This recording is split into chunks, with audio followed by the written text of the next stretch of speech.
Hello DC family, welcome to new episode of law GNG. तो देखिए, sale of goods act की last unit बची हुई है। यूनिट 3 तक हम लोगों ने कंप्लीट करी थी। नेक्स्ट यूनिट आती है आपकी यूनिट 4। ठीक, तो चलिए एक बार यूनिट 4 स्टार्ट करते हैं फटाफट से।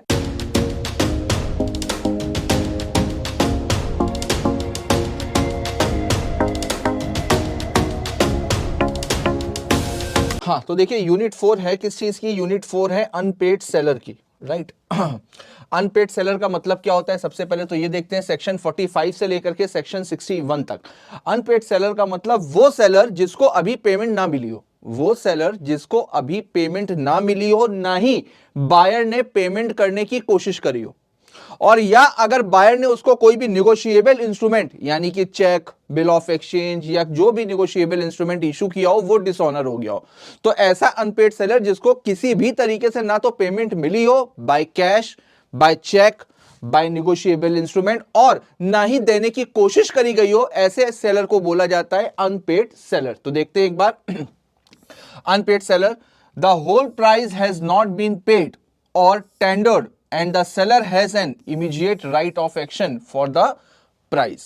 When a bill of exchange or other negotiable instrument has been received as conditional payment and it has been dishonored, और वो डिसऑनर हो गया तो ऐसे सेलर को बोला जाता है अनपेड सेलर। अब देखो, खुद सोचो, अनपेड सेलर को अभी तक पेमेंट नहीं मिली है, गुड्स वो सप्लाई कर चुका है, तो भाई वो अपने लॉस को कहीं ना कहीं तो भरपाई करेगा ना, तो उसके पास में कुछ राइट्स भी होते हैं। तो पहले एग्जांपल देखते हैं, उसके बाद में देखते हैं उसके राइट्स क्या होते हैं। सबसे पहले, P sold some goods to R for ₹60,000 and received a cheque for a full price. On presentment the cheque was dishonoured by the bank. P is an unpaid seller. अब देखिए, अनपेड सेलर के पास में बेटा दो तरह के rights होते हैं। एक तो अगेंस्ट द बायर, यानी वो बायर के अगेंस्ट में भी एक्शन ले सकता है, या अगेंस्ट द गुड्स। और देखो, इन दोनों में से कोई एक पे एक्सरसाइज करेगा, ऐसा नहीं कि दोनों कर रहा है। भाई आप अपने नुकसान की भरपाई एक ही जगह से तो करोगे, तो दोनों जगह से थोड़ी ना करोगे। तो या तो अनपेड सेलर गुड्स के अगेंस्ट में अपने राइट को इन्फोर्स करा सकता है, या बायर के अगेंस्ट में अपने राइट्स को इन्फोर्स करा सकता है। तो सबसे पहले गुड्स के अगेंस्ट में देखते हो। देखो, इसको दो पार्ट में डिवाइड किया गया है। अगर बायर को ओनरशिप ट्रांसफर हो गई हो, अगर बायर को ओनरशिप ट्रांसफर हो गई हो तो उस केस में क्या राइट्स होंगे, और अगर ओनरशिप बायर को अभी पास नहीं हुई है तो उस केस में क्या क्या राइट्स होंगे। तो सबसे पहले देखते हैं कि अगर ओनरशिप ट्रांसफर हो गई हो बायर को, तो फिर एक तो right of lien. Right of lien का मतलब राइट टू रिटेन, गुड्स को अपने पास में रखने का अधिकार। स्टॉपेज इन ट्रांजिट, अगर गुड्स रास्ते में है तो उसको रास्ते में रुकवा करके वापस से गुड्स का पोजीशन अपने पास में लेने का अधिकार। और तीसरा है रीसेल का राइट, यानी कि गुड्स को पोजीशन में लेकर के उसको बेच करके अपना पैसा खाली करना और अपने हुए नुकसान की भरपाई करना।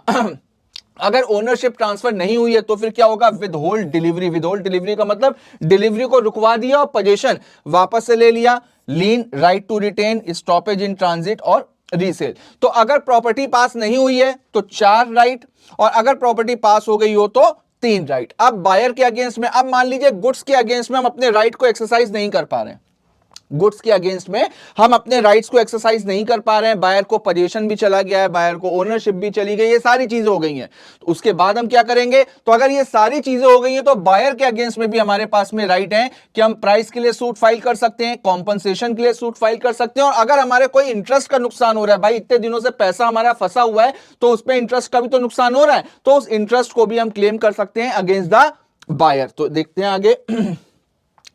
अब देखिए, सबसे पहले गुड्स के अगेंस्ट में राइट्स क्या क्या होते हैं। तो राइट ऑफ लीन, सेलर्स लीन। लीन का मतलब होता है राइट टू रिटेन, यानी गुड्स को अपने पास में रखने का अधिकार। जब तक पैसा नहीं मिलेगा तब तक गुड्स का पोजीशन हम अपने पास में रखेंगे, और अगर बायर को पोजीशन चाहिए तो फिर वो पैसा देकर पोजीशन ले सकता है। तो देखिए, right to retain position until payment. देखिए, तो अब इसकी कंडीशन क्या क्या होती है? Where goods sold without stipulation as to credit, यानी कि गुड्स को बेचा गया था और उधार की कोई भी बात नहीं हुई थी, सेलर और बायर के बीच में कॉन्ट्रैक्ट हुआ और उधार की कोई भी बात नहीं हुई थी, उसके बावजूद बायर ने अभी तक सेलर को पैसा नहीं दिया है, तो वहां पर सेलर के पास में राइट है कि वो राइट ऑफ लीन पे एक्सरसाइज कर सकता है। एक चीज याद रखिएगा, देखिए यहां पर ब्रैकेट में लिखा हुआ है कैश सेल। इसका मतलब क्या हुआ? अगर बायर और सेलर के बीच में उधार की टर्म्स और कंडीशन तय नहीं है, क्रेडिट की टर्म्स और कंडीशन तय नहीं है, तो वहां पर ये हमेशा एजम्पशन लिया जाता है कि भाई ये कैश सेल होगी। कोई कैश सेल के लिए टर्म्स और कंडीशन की जरूरत नहीं है। अगर कॉन्ट्रैक्ट में कुछ भी स्पेसिफाइड नहीं है, जैसे एग्जाम में अगर क्वेश्चन भी आए ना, तो बहुत सारे बच्चे कंफ्यूज हो जाते हैं। अगर बायर और सेलर के बीच में पेमेंट की टर्म्स और कंडीशन डिसाइडेड नहीं है, तो हम हमेशा यह मान करके चलेंगे कि वहां पर कैश सेल की इंटेंशन थी बायर और सेलर दोनों की। दूसरा, अब अगर गुड्स को उधार बेचा गया था अकॉर्डिंग टू टर्म्स और कंडीशन, और जितने टर्म्स के लिए उधार बेचा गया था वो टर्म एक्सपायर हो गया है, वो समय निकल चुका है, तो भी सेलर के पास में राइट है कि वो राइट टू लीन पे एक्सरसाइज कर सकता है। और लास्ट में buyer become insolvent, ceases to pay debt in the ordinary course of business. अगर बायर इंसॉल्वेंट हो गया है लेकिन पोजीशन अभी भी सेलर के पास में गुड्स का, तो वहां पर भी राइट ऑफ लीन पे एक्सरसाइज कर सकता है। लेकिन बेटा इस राइट पे एक्सरसाइज करने के लिए जो मैंडेटरी चीज है वो है पोजीशन। पोजीशन का सेलर के पास में होना बहुत जरूरी है। अगर सेलर के पास में पोजीशन नहीं है तो फिर वो इस राइट पे एक्सरसाइज नहीं कर सकता, क्योंकि रिटेन तो हम उसी चीज को करेंगे ना जो हमारे पास में होगी। अगर एक बार सेलर के पास से बायर को डिलीवरी हो गई, गुड्स का पोजीशन चला गया, तो फिर राइट ऑफ लीन पे एक्सरसाइज नहीं होता है। तो इनमें से अगर कोई भी कंडीशन एक फुलफिल हो रही है तो उस सिचुएशन में सेलर के पास में राइट है कि वो राइट ऑफ लीन पे एक्सरसाइज कर सकता है। एग्जाम्पल देख लेते हैं एक बार। A sold certain goods to B for a price rupees 50,000 and allowed him to pay the price within 1 month। अब देखो यहां पर पहले से डिसाइड था कि 1 मंथ में पेमेंट हो जाएगी। B becomes insolvent during this period of credit. A, the unpaid seller, can exercise his right of lien। आगे देखते हैं टर्मिनेशन ऑफ लीन। देखिए कब ये राइट खत्म हो जाएगा, तो देखिए बायर और agent lawfully obtain the good. अभी मैंने आपको बताया कि अगर गुड्स की डिलीवरी चली गई, गुड्स का पोजीशन बायर के पास में पहुंच गया, तो फिर इसका मतलब अब आपके पास से ये राइट भी चला गया। तो अगर बायर या बायर का कोई भी एजेंट लॉफुली गुड्स की डिलीवरी को ऑब्टेन कर लेता है तो वहां पर ये राइट चला जाएगा। या डिलीवर गुड्स टू कैरियर और बेली, यहां पर ट्रांसपोर्ट वाला जो है, जो कैरियर वाला है, उसका अपॉइंटमेंट किसने किया है? बायर ने। आप खुद सोचिए, अगर ट्रांसपोर्ट वाले का अपॉइंटमेंट बायर कर रहा है तो बायर के एजेंट के तौर पे काम करेगा, अगर उसका अपॉइंटमेंट सेलर ने किया है तो वो सेलर के एजेंट के तौर पे काम करेगा। तो यहां पर अगर कैरियर वाले का अपॉइंटमेंट बायर ने करवाया है और सेलर ने गुड्स ट्रांसपोर्ट वाले को दे दिए, तो वहां पर यह मान लिया जाएगा कि यहां पर कंस्ट्रक्टिव डिलीवरी हो गई। कंस्ट्रक्टिव डिलीवरी का मतलब वहां पर हम ये अज्यूम कर लेंगे कि यह डिलीवरी बायर को हो चुकी है, या अगर कोई दूसरा बेली है जो बायर के बिहाफ पर गुड्स को ले रहा है तो वहां पर भी मान लिया जाएगा कि यह राइट टर्मिनेट हो गया है। बाय वेवर अगर सेलर खुद से गिव अप कर देता है, या बाय स्टॉपेल यानी कि कंडक्ट और बिहेवियर, जहां पर सेलर ने कुछ ऐसा कंडक्ट किया है, कुछ ऐसा बिहेव किया है जिसकी वजह से लग रहा है कि सेलर इस राइट को अपने पास में रखने में इंटरेस्टेड नहीं है, तो फिर उस सिचुएशन में टर्मिनेशन ऑफ लीन हो जाता है। देखिए एग्जाम्पल देख लेते हैं। A sold a car to B for rupees 1 lakh and delivered the same to the railways for the purpose of transmission to the buyer. The railway receipt was taken in the name of B। अब देखो जो railway receipt थी, ठीक है, उसमें भी किसका नाम लिखा हुआ है? उसमें भी बायर का नाम लिखा हुआ है, B का, and sent to B। Now A can not exercise the right of lien. अब जब पोजीशन चला गया, रेलवे रिसिट में बी का नाम लिखा हुआ है और रेलवे रिसिट भी बी को भेज दी है, तो फिर 100% पोजीशन बायर को मान लिया जाएगा। अब वो इस राइट पे एक्सरसाइज नहीं कर सकता। आगे देखते हैं right of stoppage in transit. Right of stoppage in transit का मतलब क्या हुआ? गुड्स को रास्ते में रुकवा देने का अधिकार। यानी कि यहां पर गुड्स रास्ते में, बायर और सेलर दोनों के बीच में डिस्टेंस है, ठीक है, और गुड्स को रास्ते से भेजा जा रहा है। अब पता चला कि अगर सेलर को पेमेंट नहीं मिली है तो सेलर के पास में ऑप्शन है कि सेलर गुड्स को रास्ते में रुकवा करके और उसका पोजीशन वापस से अपने पास में ले सकता है। तो देखिए right of stoppage in transit means the right of stopping the goods while they are in transit to regain the position and to retain them till the full price is paid. जब तक पूरा पैसा नहीं मिल जाएगा तब तक वो position अपने पास ही रखेगा। आगे देखते हैं। अब देखिए right of stoppage in transit is exercise only when the following conditions are fulfilled. अब देखो जो लीन में कंडीशंस लिखी हुई थी और जो इसमें कंडीशन लिखी हुई है, दोनों में क्या फर्क है? लीन में जो कंडीशन लिखी हुई थी उसमें से अगर एक भी कंडीशन फुलफिल हो रही है तो फिर वहां पर आप राइट ऑफ लीन पे एक्सरसाइज कर सकते हो। लेकिन यहां पर क्या लिखा हुआ है, फॉलोइंग कंडीशंस आर फुलफिल्ड, यानी कि ये सारी की सारी कंडीशन फुलफिल्ड होनी चाहिए। अगर ये सारी की सारी कंडीशन फुलफिल हो रही हैं तभी आप इस राइट पे एक्सरसाइज कर सकते हो। तो सबसे पहले देखिए, सेलर का अनपेड होना जरूरी है। He must have parted with the possession of goods, उसने अपने पास से पोजीशन अलग कर दिया हो, यानी कि गुड्स रास्ते में होने चाहिए। The goods are in transit. Buyer insolvent हो चुका हो, और the right is subject to provision of the act. अब इस राइट पे एक्सरसाइज आप तभी करोगे जब आप एक्ट को फॉलो कर रहे हो, एक्ट के अकॉर्डिंग। जैसे अभी तक हम लोग क्या पढ़ते आए हैं, अभी तक हम लोग पढ़ते आए हैं कि अगर एक्ट में कुछ भी लिखा हुआ है और बायर और सेलर के बीच में कुछ अलग से डिसाइड हुआ है, कुछ अलग से टर्म्स और कंडीशन डिसाइड हुई हैं, तो प्रायोरिटी किसको देते थे? प्रायोरिटी जो बायर और सेलर के बीच में अलग से टर्म्स और कंडीशन डिसाइड हुई हैं उनको। लेकिन यहां पर इस वाले पॉइंट का मतलब क्या है कि यहां पर आप मॉडिफिकेशन नहीं कर सकते हो। यहां पर आप बायर और सेलर अपनी मर्जी से मॉडिफिकेशन नहीं कर सकते हैं। अगर इस राइट पे एक्सरसाइज करना है तो subject to the provision of the act, जो भी एक्ट के प्रोविजन है उनको फॉलो करना पड़ेगा। उनको फॉलो करते हुए आप इस राइट पे एक्सरसाइज कर सकते हो। आगे देखते हैं। अब देखिए, goods in the course of transit. अब देखिए, कब गुड्स को रास्ते में माना जाएगा? The goods are deemed to be in course of transit from the time when they are delivered to a carrier और अदर बेली। तो देखिए, जब गुड्स की डिलीवरी कैरियर को मिली है उसके बाद से गुड्स रास्ते में माने जाएंगे। लेकिन यहां पर कैरियर का अपॉइंटमेंट किसने किया हो? सेलर ने। क्योंकि अगर ये कैरियर वाला बायर का है तब तो इसका मतलब बायर को तो गुड्स जा चुके हैं। तो यहां पर इसका अपॉइंटमेंट सेलर ने किया हो। किस लिए किया हो? For the purpose of transmission to the buyer. किस पर्पस के लिए किया है सेलर ने? ताकि गुड्स की डिलीवरी बायर को मिले। अंटिल द बायर और his agent in that behalf takes delivery of them. बिल्कुल, जब तक बायर और या बायर का कोई भी एजेंट हो या बायर के बिहाफ पे कोई लेने आए, उसको डिलीवरी नहीं होनी चाहिए। अगर उसको डिलीवरी हो गई तो भी ये राइट वहां से चला जाएगा, फ्रॉम सच कैरियर और अदर बेली। तो ये इस ट्रांसपोर्ट वाले ने बायर को या बायर के एजेंट को गुड्स ना दिए हो, अगर गुड्स की डिलीवरी पहुंच गई तो फिर मान लिया जाएगा कि गुड्स पहुंच चुके हैं। तो फिर वहां पर ट्रांजिट वर्ड यूज नहीं करेंगे। ट्रांजिट वर्ड का मतलब क्या होना चाहिए? गुड्स रास्ते में। रास्ते में इसका मतलब बायर को या उसके एजेंट को डिलीवरी ना मिली हो। आगे देखते हैं। अब देखिए, when does the transit comes to an end. अब कब ये माना जाएगा कि भाई ये रास्ते वाला हिसाब खत्म? और जब ये रास्ते वाला हिसाब खत्म तो इसका मतलब ये राइट भी खत्म। तो देखते हैं एक बार। वेयर द कैरियर और other bailee acknowledges to the buyer और his agent that he holds the good as soon as the goods are loaded on the ship unless the seller has reserve the right of disposal of the goods. तो देखो, अभी मैंने आपको बताया कि भाई transport वाले को या तो बायर अपॉइंट करेगा या सेलर अपॉइंट करेगा। अगर बायर ने अपॉइंट किया हुआ है, ठीक है, अगर बायर ने अपॉइंट किया है तो बायर के एजेंट के तौर पे काम करेगा। तो अगर वो बायर के एजेंट के तौर पे काम कर रहा हूं, इस बात को एक्नॉलेज कर रहा है बायर से कि मैं तुम्हारे बिहाफ पे गुड्स को होल्ड कर रहा हूं, तो फिर इसका मतलब गुड्स की डिलीवरी हो चुकी है बायर को, अनटिल एंड अनलेस सेलर ने अपने पास में राइट ऑफ डिस्पोजल को रिजर्व करके ना रखा हो।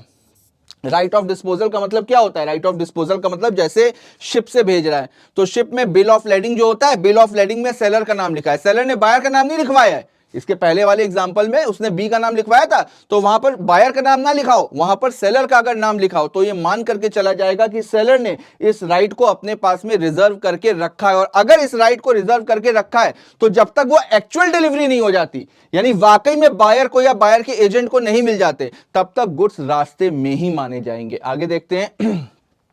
Buyer obtains delivery before the arrival of goods at destination. Goods अपने डेस्टिनेशन तक पहुंचते उसके पहले ही बायर ने गुड्स की डिलीवरी ले ली, किसी भी तरीके से ले ली हो, लेकिन डिलीवरी बायर को अगर मिल गई तो फिर वहां पर ट्रांजिट एंड हो जाएगा। Where the part delivery of the goods has been made to buyer the transit will come to an end for the remaining goods which are yet in course of transmission. तो देखिए, अगर part delivery हो चुकी है अगर goods की part delivery buyer को हो चुकी है, ठीक, बाकी बचा हुआ पार्ट भले ही रास्ते में हो, लेकिन वहां पर यह मान लिया जाएगा कि भाई पूरी की पूरी डिलीवरी बायर को हो चुकी है। If the carrier wrongfully refuses to deliver the goods to the buyer. अब बायर और ट्रांसपोर्ट वाले के बीच में आपस में कुछ दिक्कत है, उनके बीच में आपस में कुछ डिस्प्यूट चल रहा है, जिसकी वजह से ट्रांसपोर्ट वाले ने बायर को गुड्स की डिलीवरी देने से मना कर दिया। तो अब ये मैटर ट्रांसपोर्ट वाले का है और बायर का है। इससे सेलर को कोई मतलब नहीं है। वहां पर अगर गुड्स कैरियर वाले के पास में पहुंच गए तो मान लिया जाएगा कि गुड्स की डिलीवरी बायर को हो चुकी है। आगे देखते हैं, where goods are delivered to the carrier hired by the buyer, same वही चीज है जो मैंने आपको बताई।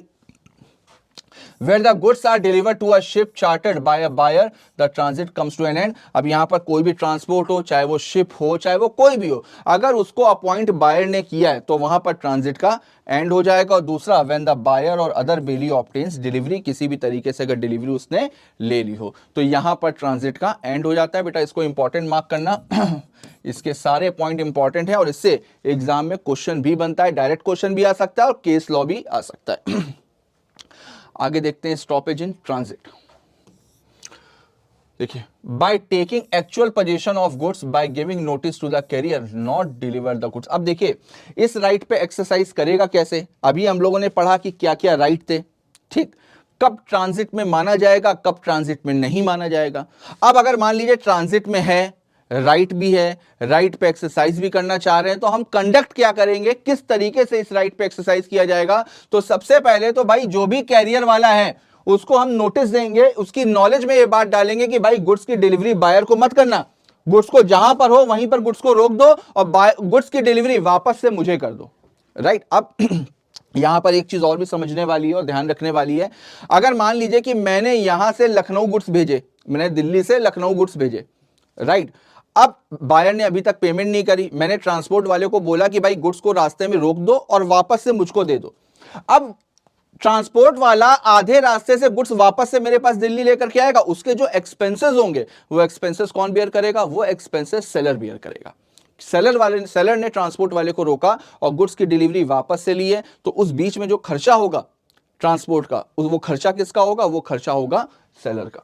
देखिए, exception where unpaid seller's right of lien stoppage in transit are defeated. तो देखिए, when the seller has assented to the sale, mortgage और other disposition of the goods made by the buyer. अब अगर मान लीजिए कि बायर ने seller की कंसेंट ली है गुड्स को रीसेल करते समय, प्लेज करते समय, गिरवी करते समय, तो फिर उस सिचुएशन में मान लिया जाएगा कि सेलर ने अपने राइट को गिव अप कर दिया। वहां पर फिर ये अनपेड स्टॉपेज इन ट्रांजिट, लीन, इन सब राइट पे एक्सरसाइज नहीं कर सकते। दूसरा, when a document of title, document of title मैंने बताया था, अगर डॉक्यूमेंट ऑफ टाइटल में बायर का नाम लिखा है और डॉक्यूमेंट ऑफ टाइटल ट्रांसफर भी कर दिया है बायर को, और बायर ने क्या किया है, बायर ने किसी सब्सिक्वेंट बायर को उसको ट्रांसफर कर दिया है, तो वहां पर भी मान लिया जाएगा कि अनपेड सेलर के ये दोनों राइट खत्म हो गए। देखिए, has been transferred to the buyer and the buyer transfer the document to person who has bought goods in good faith and for value। तो ये दो सिचुएशन है जहां पर लीन और स्टॉपेज इन ट्रांजिट डिफीट हो जाते हैं, यानी कि खत्म हो जाते हैं। आगे देखते हैं, एग्जांपल देख लेते हैं एक बार। A entered into a contract to sell cartons in possession of a wharf finger to B and agreed with B that the price will be paid to A from the sale proceeds recovered from his customer. Now B sold goods to C and C duly paid to B, but anyhow B failed to make the payment to A. A wanted to exercise his right of lien and ordered the wharf finger not to make delivery to C। अब देखो, उसने वहां पर goods को पहले उसकी consent लेकर के ही तो बेचा है, ए की कंसेंट लेकर के बेचा, और जब ए ने अपनी कंसेंट दे दी कि ठीक है भाई गुड्स को बेच दो, बेच करके जो भी पैसा मिले वो हमको दे दो, तो अब भले ही बायर पैसे दे या ना दे, आपने राइट गिव अप कर दिया तो कर दिया। अब यहां पर ए गुड्स को नहीं रुकवा सकता। देखिए, held that the seller had assented to the resale of the goods by the buyer to the sub buyers, as the result A's right of lien is defeated। तो यहां पर ए का राइट खत्म हो गया। ठीक, आगे देखते हैं, राइट ऑफ रीसेल। अब देखो, हम लोग यहां पर क्या पढ़ रहे हैं, हम लोग पढ़ रहे हैं सेलर के पास में क्या क्या राइट्स होते हैं अगेंस्ट द गुड्स। तो पहला हम लोगों ने क्या पढ़ा, right of lien, stoppage in transit. उसके बाद में आता है राइट ऑफ रीसेल। रीसेल करने का मतलब भाई बायर हमको पैसे दे नहीं रहा है तो हम क्या करेंगे, हम गुड्स को अपने पास में रख करके क्या करेंगे, हम गुड्स को दोबारा से बेचेंगे और बेच करके अपने नुकसान की भरपाई करेंगे। लेकिन रीसेल का प्रोसेस जो है ना वो थोड़ा सा टेक्निकल होता है। क्या, सबसे पहले तो 3 चीजें आपको याद रखनी है। अगर गुड्स पेरिशेबल नेचर के हों तो आप गुड्स को रीसेल कर सकते हो, कोई दिक्कत वाली बात नहीं है। दूसरा, अगर कॉन्ट्रैक्ट जो बायर और सेलर के बीच में कॉन्ट्रैक्ट ऑफ सेल हुआ है उसकी टर्म्स और कंडीशन में यह बात लिखी हुई हो कि सेलर अपने पास में इस राइट को रिजर्व करके रखता है कि सेलर अगर बायर पेमेंट नहीं करेगा तो गुड्स को रीसेल कर सकता है। और अगर कॉन्ट्रैक्ट की टर्म्स और कंडीशन में लिखा हुआ था तो कोई दिक्कत वाली बात नहीं है, सेलर आराम से गुड्स को किसी को भी बेच करके अपना पैसा निकाल सकता है। तीसरी मोस्ट इंपॉर्टेंट चीज, जो अगर कॉन्ट्रैक्ट में ना लिखा हो तो उस केस में सेलर एक अपॉर्चुनिटी देगा बायर को। किस तरीके की अपॉर्चुनिटी देगा?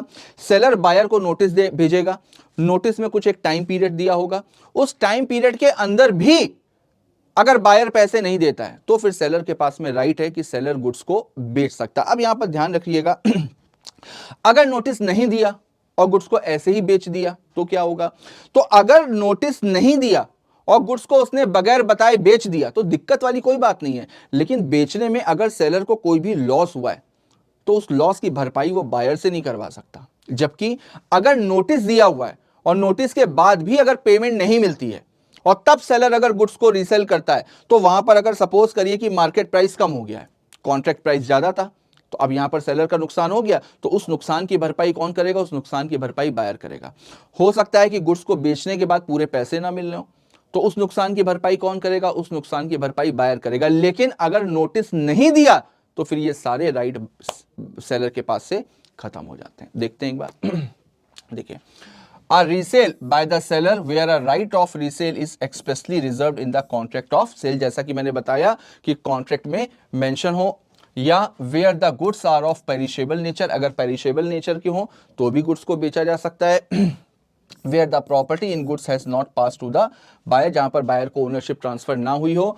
where he gives notice to the buyer of his intention to resell the goods, उसने नोटिस भेजा हो। where an unpaid seller who has exercised his right of lien or stoppage in transit resell the goods। अब किसी ने right of lien या stoppage in transit पे exercise किया है तो गुड्स को वापस ले करके करेगा क्या? बेच करके अपना पैसा खाली करेगा। आगे देखते हैं। अब देखिए, ये तो हम लोगों ने पढ़े राइट अगेंस्ट द गुड्स। अब बायर के अगेंस्ट में क्या क्या राइट्स होते हैं? तो सबसे पहले तो प्राइस के लिए सूट फाइल कर सकता है। नॉन एक्सेप्टेंस, बायर ने गुड्स को एक्सेप्ट नहीं किया, उसकी वजह से अगर सेलर को कोई भी नुकसान हुआ है तो उसके अगेंस्ट में एक्सरसाइज कर सकता है, डैमेजेस को क्लेम कर सकता है। कॉन्ट्रैक्ट को कैंसिल करवाएगा बिफोर ड्यू डेट यानी कि एंटीसिपेटरी ब्रीच ऑफ कॉन्ट्रैक्ट के लिए जा सकता है। और सूट फॉर इंटरेस्ट, और अगर कोई भी पैसे का नुकसान हुआ है, इंटरेस्ट का लॉस हुआ है तो इंटरेस्ट को भी क्लेम कर सकता है। तो ये राइट्स होते हैं आपके अगेंस्ट द बायर। अब breach of contract by seller, अब देखो अनपेड सेलर यूनिट का नाम है, लेकिन सेलर भी तो गड़बड़ कर सकता है, सेलर भी तो ब्रीच कर सकता है। तो भाई जैसे बायर के अगेंस्ट में राइट है सेलर के पास में, उसी तरीके से अगर सेलर गड़बड़ करता है, सेलर अगर ब्रीच करता है तो बायर के पास में भी तो राइट होने चाहिए। तो देखिए यहां पर ब्रीच अगर सेलर कर रहा है तो फिर क्या होगा? देखिए, deliver non conforming goods and buyer reject and revoke acceptance. अब उसने जो गुड्स मंगवाए थे वो गुड्स भेजे नहीं, कोई दूसरे गुड्स भेज दिए, तो बायर वहां पर कॉन्ट्रैक्ट को कैंसिल करा सकता है और एक्सेप्टेंस को रिवोक करा सकता है। या fails to deliver the good at the time in manner prescribe, जो तरीका बताया गया था, जो गुड्स बताए गए थे, जो टाइम बताया गया था, अगर उस टाइम पे गुड्स नहीं पहुंचे या उस तरीके से गुड्स नहीं पहुंचे तो वहां पर भी बायर के पास में राइट आते हैं। क्या करेगा? कॉन्ट्रैक्ट को रेपुडिएट करवाएगा कॉन्ट्रैक्ट को रेपुडिएट करवाएगा, और अगर कोई भी नुकसान हुआ है तो कॉम्पनसेशन के लिए जा सकता है। देखिए, डैमेजेस के लिए क्लेम कर सकता है फॉर नॉन डिलीवरी, कॉन्ट्रैक्ट को कैंसिल करा सकता है बिफोर ड्यू डेट, या जैसे मैंने बताया anticipatory breach of contract, specific performance के लिए जा सकता है, repudiation of contract before due date and suit for breach of warranty, warranty के ब्रीच के लिए भी सूट फाइल कर सकता है। तो ये राइट्स होते हैं बायर के पास में against the breach of contract by seller. आगे देखते हैं, एग्जांपल देखते हैं। A agreed to sell a rare painting of Mughal period to B. अब देखिए यूनिक है, यूनिक नेचर की है। अब यूनिक नेचर है तो आप समझ जाइए कि कहीं ना कहीं स्पेसिफिक परफॉर्मेंस होगा। देखिए, but on the due date of delivery A refuse to sell the same, in this case B में file a suit against A for obtaining an order from the court to compel A to perform the contract that is deliver the painting B at the agreed price. तो यहां पर वो specific performance के लिए जा रहा है। अगर यूनिक नेचर के गुड्स हैं तो फिर वहां पर बायर क्या कर सकता है, स्पेसिफिक परफॉर्मेंस के लिए जा सकता है। स्पेसिफिक परफॉर्मेंस का मतलब क्या होता है, मैंने आपको बताया था कॉन्ट्रैक्ट एक्ट में, जैसा आपने प्रॉमिस किया है कोर्ट आपको वैसे ही परफॉर्म करने के लिए बोलती है, जैसा कहा है वैसा करना पड़ेगा। This is called specific performance. तो यहां पर बायर स्पेसिफिक परफॉर्मेंस के लिए जा सकता है। आगे देखते हैं ऑक्शन सेल। ऑक्शन सेल आसान है, सेक्शन 64। ऑक्शन सेल का मतलब गुड्स को नीलामी के तौर पे बेचा जाता है। ऑक्शन क्या होती है, इनविटेशन टू ऑफर। जो लोग बिड करते हैं वो बिड जो करते हैं वो लोग ऑफर देते हैं, और जो भी बिडर होता है, जो भी ऑक्शनियर होता है, वो उसको एक्सेप्ट करता है। यहां पर गुड्स को ऑक्शन के थ्रू यानी नीलामी के थ्रू बेचा जा रहा है, लेकिन गुड्स तो बिक ही रहे हैं, तो इस वजह से सेल ऑफ गुड्स एक्ट इसके ऊपर एप्लीकेबल होता है। तो ऑक्शन के रिगार्डिंग भी कुछ रूल्स हैं। देखिए सबसे पहले यहां पर ऑक्शन की मीनिंग क्या होती है। Auction sale is mode of selling property by inviting bids publicly and the property is sold to the highest bidder. जिसकी बिड हाईएस्ट होगी उसी को ही गुड्स दिए जाएंगे। अब इसके रूल्स देखिए क्या है। अगर बहुत सारे गुड्स हैं तो गुड्स को हमेशा लॉट के तौर पे बेचा जाएगा। अलग अलग लॉट का अलग अलग कॉन्ट्रैक्ट बनेगा। Completion of the contract of sale, right to bid may be reserve. Seller अगर चाहे तो राइट टू बिड को रिजर्व कर सकता है, लेकिन यह चीज एक्सप्रेसली उसको मेंशन करनी पड़ेगी जब वो इनवाइट कर रहा है पब्लिक को। जब सेलर इनवाइट कर रहा है पब्लिक को तो वहां पर उसको ये एक्सप्रेसली मेंशन करना पड़ेगा कि भाई ये राइट टू बिड को मैंने रिजर्व करके रखा है, यानी सेलर भी अपने एजेंट के थ्रू खुद से बिड लगवा सकता है। देखिए where the sale is not notified by the buyer. अगर सेलर ने इनवाइटिंग के समय पे, इनविटेशन के समय में अपने पास में राइट्स को रिजर्व करके नहीं रखा, एक्सप्रेसली मेंशन नहीं किया है कि सेलर भी बिड में पार्टिसिपेट कर सकता है या सेलर का एजेंट भी पार्टिसिपेट कर सकता है, और उसके बाद अगर सेलर का एजेंट या सेलर खुद से बिड लगाते हैं तो फिर वहां पर इसको फ्रॉड माना जाता है, और वहां पर बायर के पास में पूरा ऑप्शन होता है कि वो कॉन्ट्रैक्ट को कैंसिल करा सकता है। रिजर्व प्राइस, बिल्कुल रिजर्व प्राइस का मतलब हो गया मिनिमम प्राइस। मिनिमम प्राइस रख सकता है, ठीक। प्रिटेंडेड बिडिंग, प्रिटेंडेड बिडिंग का मतलब क्या हुआ, प्रिटेंडेड बिडिंग का मतलब हुआ बिडिंग को बढ़ाने के लिए फॉल्स बिडिंग लगाई जा रही है, यानी अपने किसी एक एजेंट को बैठा दिया बिडिंग के बीच में, वो क्या कर रहा है, वो बिड पे बिड लगाए जा रहा है, उसको खरीदना नहीं, उसको केवल बिड का प्राइस बढ़ाना है। तो वहां पर यहां पर अगर प्रिटेंडेड बिडिंग हो रही है तो वहां पर बायर के पास में ऑप्शन है कि वो कॉन्ट्रैक्ट को वॉइडेबल करा सकता है, कॉन्ट्रैक्ट को कैंसिल करा सकता है। तो ये मेन रूल्स हैं आपके ऑक्शन के। एग्जाम्पल देख लेते हैं। P sold a car by auction. It was knocked down to Q, who was only allowed to take it away on giving a check for the price and signing an agreement that ownership should not pass until the check was cleared. अब देखो उसने check से payment करी और यहां पर जो agreement की साफ साफ टर्म्स ऑफ कंडीशन दी कि ओनरशिप तब तक ट्रांसफर नहीं होगी जब तक चेक क्लियर नहीं हो जाता। In the meanwhile till the cheque was clear Q sold the car to R. अब जब तक चेक क्लियर होती क्यू ने क्या किया, क्यू ने कार आर को बेच दी। तो देखिए it was held that the property was passed on the fall of the hammer and therefore R had a good title to the car. Both sale and sub sale are valid in favour of Q and R respectively. तो देखो जैसा कि मैंने बताया auction क्या होती है, invitation to offer. Bidding क्या होती है, ऑफर। और जब ऑक्शन 1 2 3 फॉल ऑफ हैमर करता है तो फॉल ऑफ हैमर का मतलब आपने ऑफर को एक्सेप्ट कर लिया, और अगर ऑफर को एक्सेप्ट कर लिया है तो फिर उस सिचुएशन में एग्रीमेंट बन गया, कॉन्ट्रैक्ट बन गया। अब दोनों लोगों को अपनी अपनी ड्यूटीज पूरी करनी पड़ेगी, दोनों लोगों को अपने अपने प्रोमिसेस को पूरा करना पड़ेगा। लेकिन हाँ, यह चीज भी हम लोगों ने पढ़ी है सेल ऑफ गुड्स एक्ट में ही कि अगर सेलर और बायर चाहें तो ओनरशिप को, रिस्क को अलग अलग कर सकते हैं। लेकिन यह चीज आपको पहले से जब आप इनविटेशन दे रहे हो तभी आपको सारी की सारी टर्म्स और कंडीशन बतानी चाहिए, बाद में आप चीजों को मॉडिफाई नहीं कर सकते। हाँ, अगर जिस समय पब्लिक को इनवाइट किया जा रहा था बिडिंग के लिए उसी समय अगर ऑक्शनियर ने या जो भी सेलर था उसने ये चीज मेंशन कर दी होती कि भाई ओनरशिप तब तक ट्रांसफर नहीं होगी जब तक आपकी चेक क्लियर नहीं हो जाती, अगर कोई भी चेक से पेमेंट करता है, तो ये उस समय तो टर्म्स ऑफ कंडीशन डिसाइडेड थे नहीं, ये तो बाद में हुए, तो उस समय डिसाइडेड नहीं थे तो उसकी कोई भी वैल्यू नहीं है वहां पर, चाहे वो सेल हो और चाहे वो सब सेल हो, दोनों वैलिड होंगे। आई होप क्लियर हो गया होगा सबको। हाँ, तो देखिए यूनिट 4 आपकी यही थी, आज एक ही क्लास में पूरी की पूरी यूनिट कंप्लीट हो गई। तो इसको एक बार अच्छे से रिवाइज कर लीजिएगा, इंपॉर्टेंट है एग्जाम के पॉइंट ऑफ व्यू से।